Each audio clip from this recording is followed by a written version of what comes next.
Hello guys, welcome to the future of Yu-Gi-Oh! A segment on my channel where we talk about decks coming out later in the game, discuss them, look at them, and see if they're going to be any good. And in today's future of Yu-Gi-Oh! We're going to be looking at the new Brave Token archetype, a deck that I'm assuming is revolving around tokens and going to different realities in the Yu-Gi-Oh! Universe. And honestly, this girl right here looks like Veer, maybe like a mid-adult version, slightly younger than when she's with the Magus, and slightly older when she's that lolly smug girl, but I don't know, we'll have to see. But I'm kind of curious to see what this deck is going to be, because obviously we've already seen the Punk archetype that's coming out in the same set as this, and seeing as the Punk archetype wasn't that great, I'm hoping the Brave Token archetype is going to be the archetype that's, well, good, you see, because like when Konami make deck building archetypes, it's common to have like maybe 2 good decks and then 1 terrible deck, because for the casual players to have something cheap to build.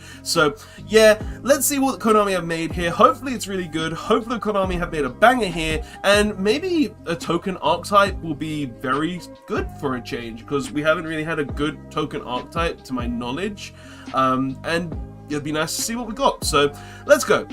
So Brave Tokens, first card, and it's a spell. Spell cards aren't normally the first cards on Organization. Is this going to be completely the same as Sky Striker, where everything is a spell and maybe like one more? So Rite of Aramesia.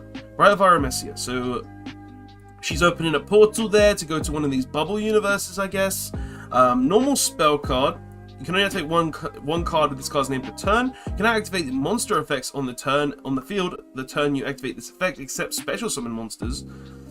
So you cannot activate any normal summoned monsters effects. Interesting. And it's a hard turn, so if you've activated a normal summon monsters effect this turn, you cannot actually utilize this card's effect. So this deck is fully revolving around special summoning. Interesting. Its effect is, if you control no Brave token, special summon 1 Brave token, Fairy Earth, level 4, 2k attack, 2k defense, first time I'm seeing in a while for big attack point token. Then if you do not control Journey of Destiny, you place 1 Journey of Destiny from your deck face up in your spell and trap card zone. So Field of Destiny is a free search with this card, and I'm assuming Field of Destiny is going to be a staple card for the deck where you have to run like 3 of it maybe. Interesting though, just a free spell that makes tokens. Nothing wrong with that. Big 2k token is really nice. If you're really revolving around a special summon deck as well, then this card could be really good in a lot of different archetypes too, because there's no archetype restriction. So yeah, like, it's actually pretty decent from the looks of it. I'm not gonna lie, it's just a free token, and free tokens are nice, especially when it's a 2k beat stick that can be summoned in attack mode and just do big damage. Like, nice. And it's fairy as well for those fairy decks. Interesting.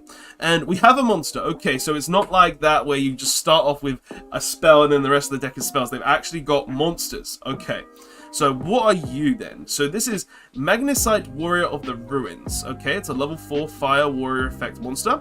2300 attack, 1000 defense for a level 4? That's big attack. Okay. You can only activate the first and third effects once per turn. While you control Brave token, you can special summon this card from your hand, and it's got a free special summon effect? Okay.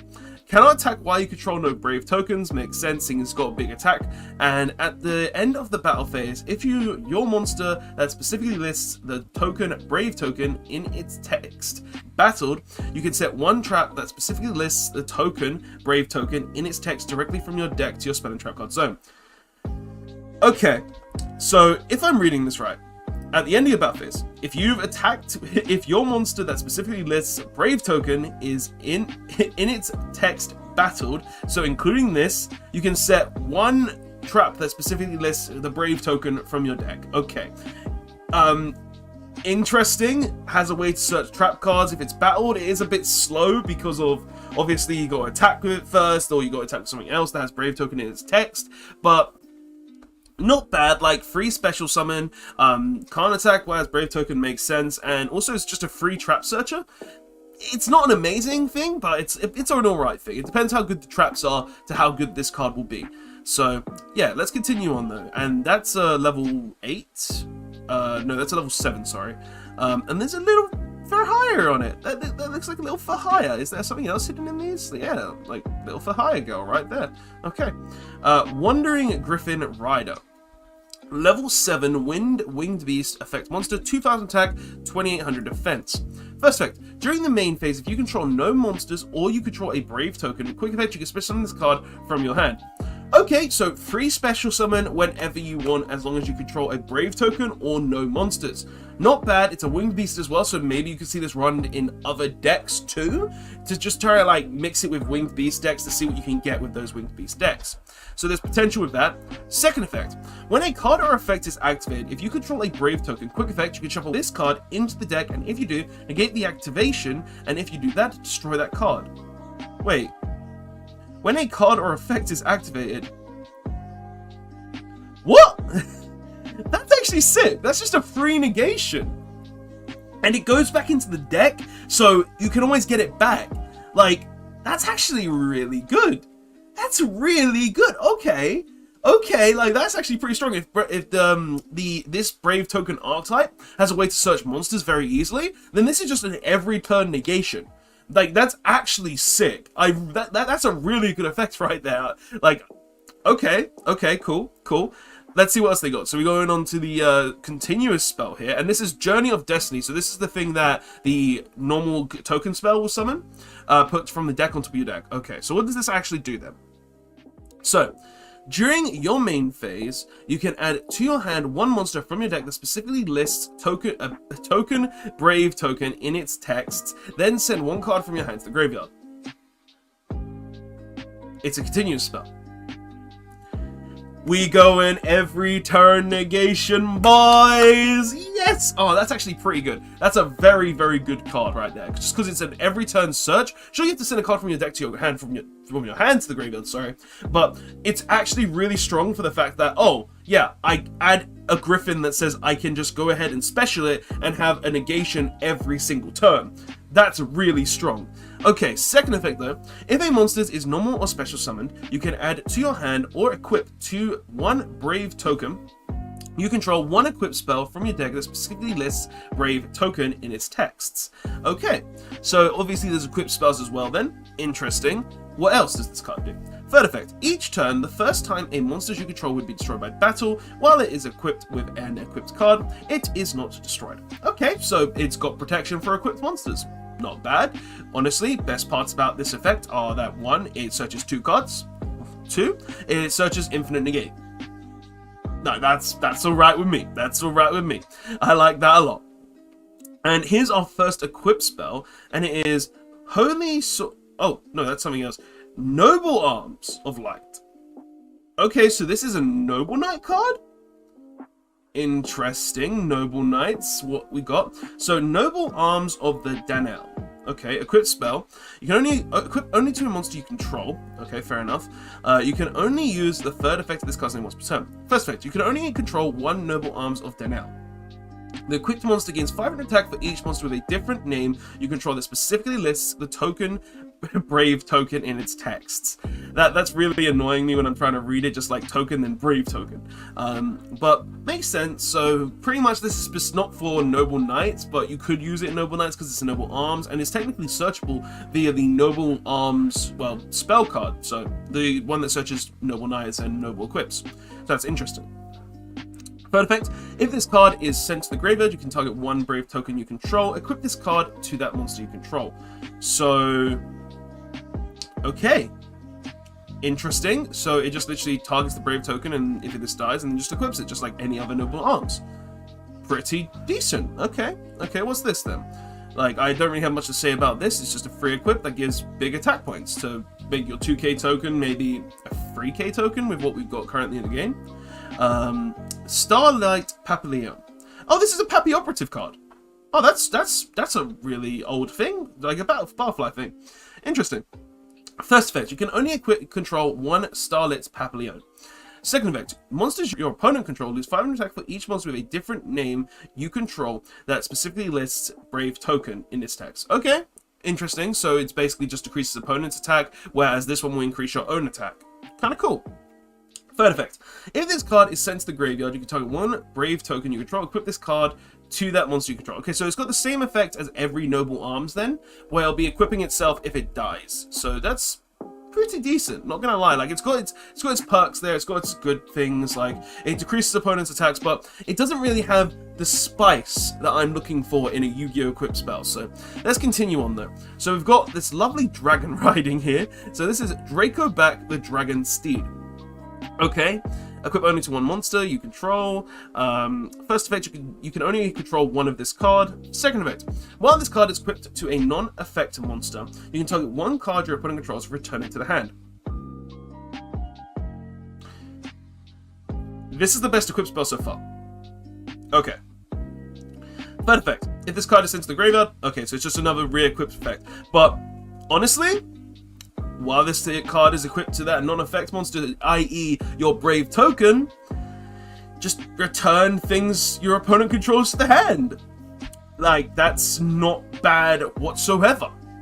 Like, I have no qualms with that. I wish it was a quick effect because it would make this deck slightly better, but pretty decent. And there's two copies of the same card here, okay? I don't see differences between the artwork, but they put two reasons here for a reason. They put two of this card here for a reason. Blah. Zaraham the Dark Temple. Okay, so this is a field spell. First effect. While you can try a monster equipped with Noble Arms of Light Daniel, your opponent cannot activate cards or effects during the battle phase. Okay. You have to control that specific equipped spell, but I guess. Second effect. Once per turn, when your Brave token destroys an opponent's monster by battle, you can inflict damage to your opponent equal to that original monster's attack. Big damage, kill opponent's monster.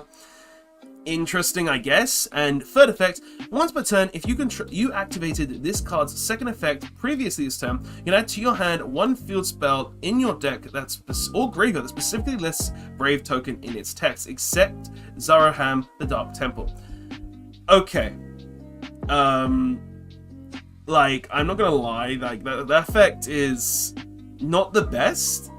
Like, because you have to use the second effect to be able to actually gain the third effect, that's not that great. It's very specific for the first effect as well. We have to control a specific Noble Arms, where you have to specifically control Danelle to stop your opponent from being able to do anything in the battle phase only. I don't really see this being very good, but I could search any field spell that lists a Brave token, so there's probably going to be more field spells for this deck as well. But I'm going to be honest, this is not the best field spell I've ever seen, just because obviously you have to be able to search the Brave token field spell. There's nothing really else you can search, and you have to be able to control that specific equipped spell for this to be actually utilized. It's kind of making me think of the Dream Mirror there with the field spells, but I don't know. We'll have to see what other cards do to actually give it a proper fault and a proper insight and proper, give it its just desserts. Give it its proper meanings. I don't know. I'm trying to think of a word and it's just not coming to mind. The Woods of Lost Flowers. Okay, field spell. Your monsters equipped with Starlit Papillon are unaffected by any card effects activated by your opponent. Now that's pretty good. That's pretty good in my personal opinion. That's much better than, well, oh, I equipped Danelle and your opponent cannot activate cards effects during the battle phase. Like, I much prefer my card being unaffected. Like, that is much better than the Dark Temple right here. Okay, what's its third effect? Second effect. Once per turn, when your Brave token destroys an opponent's monster by battle, you can draw one card. That too, much better, gives you advantage. I prefer having advantage. Plus, when you have Starlit Papillon on the field, it means all your opponent's monsters are losing attack points, so it just means you're getting more resources in the long run as well, which is really nice. Third effect. Once per turn, if you activated this card's second effect previously this turn, add one field spell to your hand, in your deck, or graveyard that specifically lists Brave token in its text except the Lost Flower. So basically these two shuffle between each other and give you free resources. And I'm assuming there's going to be a third one for the Dragon Bag, so that's probably not that one. Okay. This is a trap card, so we're going to see how good the traps are now, and if the traps are good, we'll see how good the rest of the deck is, because it's going to be very important for the traps to be good, for that one monster to be strong, if you get what I mean. So, Thunder Discharge, normal trap. You can only activate one card with this card's name per turn. if first effect, if you control a brave token, target one of your monsters equipped with an equipped card that specifically lists the token brave token in its text. Destroy as many monsters your opponent controls with equal or lower attack as possible. Then you can equip one equipped spell in your hand or graveyard specifically lists brave token in its text to an appropriate monster you control. So literally, if you control brave token, just target one of your monsters equipped with an equipped card that specifically lists brave token and destroy as many monsters your opponent controls with less attack than it. And then you can just equip an additional card to that thing from your hand or your graveyard. I mean, it's not bad. It's basically a Raigeki. Like, Thunder Discharge. I'm just seeing a Raigeki here, and it looks like there's another, like, Oni Thunder guy here for people who are wondering more stuff coming out. Hey, it's a goddess and a little fairy, a little spellcaster girl. And what's this trap do? So the first trap was pretty decent, and what's this trap going to be? So, Resurrection Breath. Normal trap. If you control a brave token, special summon up to 2 monsters with different names from your hand / or graveyard, but banish them if they leave the field. Then you can equip one spell in your hand or graveyard that specifically lists the token brave token in its text to an appropriate monster you control. Pretty much what this does is, if you control brave token, you just get to revive 2 monsters from your graveyard, or special summon 2 monsters from your hand, but they're banished when they leave the board, and then you just instantly equip stuff as well. So this is kind of like some recurability in the deck, where if you've used this, you have the recurability, you can do what you want with it, and then we've also got, like, Hidden Armory here for a reference of cards you can use. But, honestly, looking at the Brave Token deck, and looking at how a lot of its effects and a lot of the deck is revolved around this one token being on the board, I would say they're most likely going to get more cards to make brave tokens, or more cards that essentially say, we can search this card, because the biggest issue I'm seeing with this deck right now is that there's no real way to search the Rite of Aramisia. So if you don't have the way to search Rite of Aramisia, you can't really do anything with the deck, because a lot of the effects do revolve around you having that brave token. They do revolve around you needing the brave token to do a lot of different things, and it is a deck that, I admit, has a lot of potential, because like one monster here, like this literally Magnesite Warrior, literally says, oh, I set a trap from the deck that is essentially a Raigeki, which is the Thunder one right here, that literally says just target a monster you control that has an equipped card that specifically lists brave token, and then just destroy a ton of monsters your opponent controls, which is actually really good because it doesn't specify like how many monsters it destroys, because literally just destroy as many monsters your opponent controls with equal or lower attack as possible. Like, that's all it does. It's essentially a Raigeki. It can disrupt your opponent, which is really, really strong. Then you've got the equip spells, like this equip spell I think is the best equip spell, just for the fact that it's literally just equipped to the token, and then you just say, oh, I'm going to return any card on your board to the hand, no problem, pretty good for me. This is back row, this is monsters, this is extra deck cards, like this is literally anything in the game. Then you've also got really cool cards like this, which is just like, oh, I'm just going to go ahead and search any card that lists brave token in the deck, which is actually really, really nice, just being able to search any Yu-Gi-Oh card in your deck and add it to your hand, which I think is just really, really cool. And like, the deck has a lot of potential and could be very, very strong. It's just going to come down to things such as, oh, are Konami going to add things that say you can search Rite of Aramisia? Oh, are Konami going to add more ways to make brave tokens in the deck potentially? Like, there's a lot of cards they could potentially make, there's a lot of cards they could potentially add, especially seeing as there's a lot of cameos, like this little girl right here on the Griffin. You've got like this lovely goddess over here, and this little, actually she might be the for-hire girl on the Griffin, I don't know, because they look like for-hires. You've got the Oni guy here that's just shooting lightning bolts. Like, you've got a lot of different things you could potentially add to this deck, and a lot of potential in general for this deck overall. But guys, that's just my thoughts and opinions on this Brave Token archetype. What are your thoughts and opinions in your own right as well? Do you think this deck is going to be good? Do you think this deck is going to be bad? I personally feel like right now, it's a decent deck. It just needs a way to guarantee a lot of its cards. Like, to be honest, right now, I'm looking at it and thinking, oh, you're going to have to run cards such as, I don't know, Left Arm Offering just to get to your Rite of Aramisia, so you're actually able to play the deck properly. But hey, the deck is pretty cool. The deck has a lot of potential in it, and I'm curious to see what Konami are actually going to do with this and what more support we might get for this deck. But guys, that is all I have to say for this video. Tell me your thoughts on the Brave token archetype in the comment section below. Do you think it's going to be a good archetype? Do you think it's going to be a bad archetype? I'd love to hear your thoughts and opinions, and that's all I have to say for this video, guys. Thanks so much for watching. I'll see you guys in the next one. Robat1 signing out. Check out all the links and stuff in the description, and obviously, let's get some good cards for this archetype, because I think it has a lot more potential than the Punk archetype that's coming out in the same set. Anyway, later guys.